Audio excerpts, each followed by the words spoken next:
Welcome, students. Today we're going to learn how to translate parabolas. By the time you're done watching this video, you should be able to write the parent quadratic function with translations. Let's start with the first parent function for a parabola. Our original equation for a parabola is y equals x squared.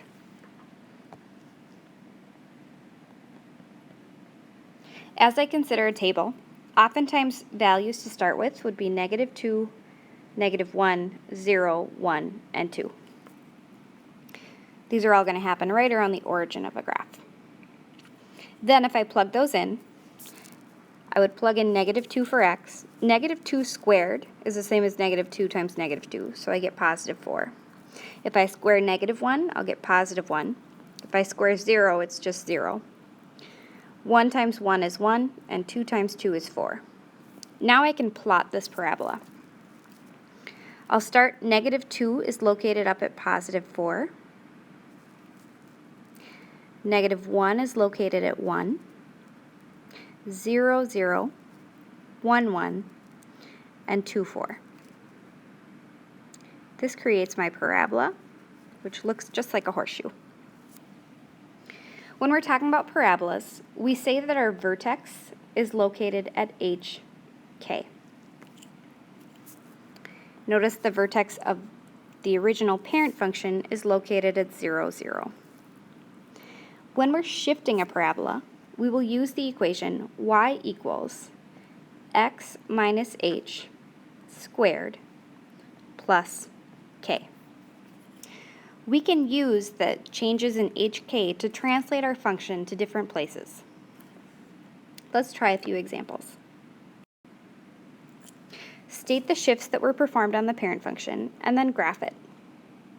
If I look, I can see that h did not change at all, but k did. I can start by figuring out the very vertex of this parabola will be located at 0, since there's no h value, and my k was located at +2. This tells me that that is going to be the new vertex for this parabola. So I'll go to 0, 2, and plot. If I wanted to make a table, again I could. Or I could realize that my parabola will keep the exact same shape. It will just shift upwards because my k value has changed. In this case, I see that k has not changed at all. So in that case, that would be a 0. But our h has. Remember that it was y equals x minus h squared plus k. So our x must be subtracting a -4. That tells me that is the new spot for my vertex. So I'll go to -4, 0 and plot my vertex, and the rest of the parabola can come with it.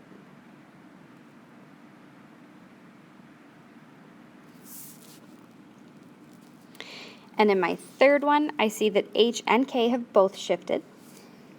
Notice that h has shifted over 3 in the positive direction, and y has shifted up 1 in the positive direction.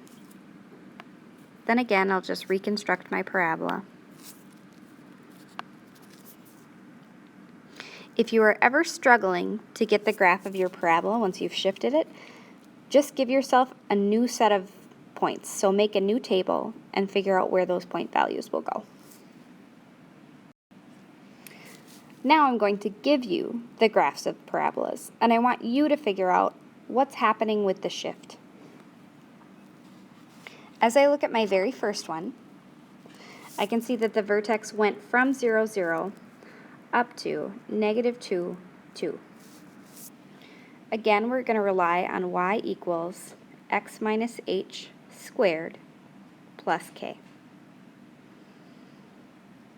So I'll fill in x. My h in this case is going to be -2. So I'll subtract -2, which is really adding 2, squared. And my k value is 2, so I'll add 2 on. And this is the new equation for this parabola. Example 2, if I look at this shift, I can see that it just went up 2, which means only my k changed. This vertex is located at 0, 2. So I could write x minus 0 squared plus 2, or I could say y is equal to x squared plus 2. Both would be appropriate answers. On my third example, I see that my vertex is now located at -3, -2. So I know that I'll fill in x. My h value, I'll subtract -3. Subtracting a negative switches to adding. And subtract 2 off for k. And this would be my new function for my parabola. Let's stop for a second and consider, anytime I'm solving an equation that is x squared equals to a number, how many solutions are there going to be?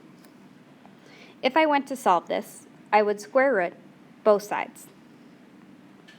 Now, I could either get a solution of 2, because 2 times 2 is 4, or I could get a solution of -2, because -2 squared will also equal 4. So consider that anytime we're looking at parabolas, we're going to see that for every y value, we'll see an x. And we'll see multiple options, so just 2 as I consider.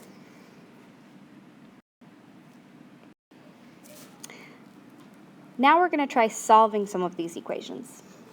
So, solve for x. In this first one, my very first step should be to square root both sides. That will get rid of that exponent of a 2. Now I get x minus 8 equals plus or minus 3. I want to break this off into the two cases, so x minus 8 is equal to positive 3, or x minus 8 is equal to -3. I'll add 8 to both sides to solve.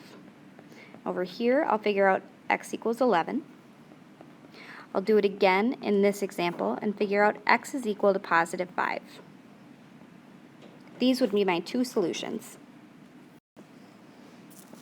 Solve the equation for x. Our first step will be to subtract 1 from both sides. This will give us 2 times the quantity x plus 5 squared is equal to 128. My next step should be to divide both sides by 2. And I'll get x plus 5 squared is equal to 64. Now I should square root both sides, just like I did on the previous problem. And now I know x plus 5 is equal to positive 8, or x plus 5 is equal to -8. From here, I'll solve my one-step equation and get x equals 3, or x equals -13. I would need to have both parts in order to have this correct.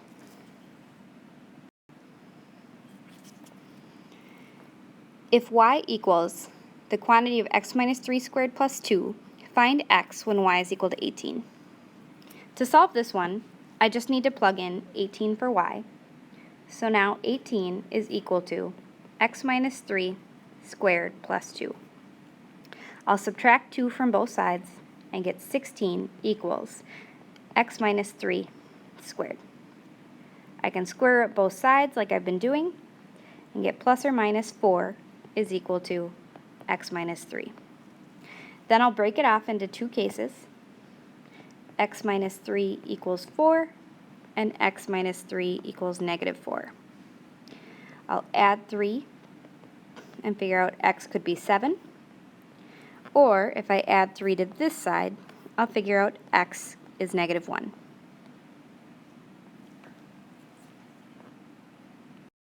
Thanks for watching.